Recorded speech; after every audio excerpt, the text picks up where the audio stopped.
పడ్డాయి. పడ్డ సంది ఇబ్బందులు అవుతున్నాయి. అయితే బాగు కాలేదు, బ్రిడ్జి కట్టేది కానీ కాలేదు. దాని బలంగా హన్మకొండ రూటు, సిద్దిపేట రూటు బంద్ అయిపోయింది. భారీ వర్షాలంటే వర్షాలని 3-4 రోజులు ఇప్పుడు బాగతుంది, దాటనిస్తలేదు. అందుకోసం ఇబ్బందులు అవుతున్నాయి. ఇక ప్రజలకు కూడా నష్టం. ఇంటి రోడ్డు పోయింది, మొత్తమే పోయింది. బస్సులు నడవ అవకాశం లేదు. మీద బ్రిడ్జి చాలు కాలేదు, ఇంకా తయారైతా ఉన్నది. ఏవి లేవు ఇప్పుడు. కార్లు వీర్లు అన్నీ బంద్ అయినాయి. ఓడిపల్లి వాగు నుంచి కొన్ని పోతున్నాయి. ఆ బస్సులు కూడా మొత్తం బంద్ అయ్యాయి. ఇప్పుడు 3-4 రోజులు బంద్ ఉన్నాయి.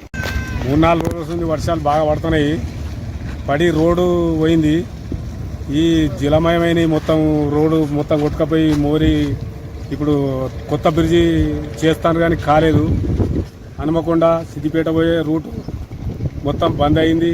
మాకు రైతులకు కూడా ఇబ్బంది జరుగుతుంది రానికి పోనీకి. అవే జరుగుతున్నాయి. మాకు చాలా ఇబ్బందిగా ఉన్నది. రోడ్డు కూడా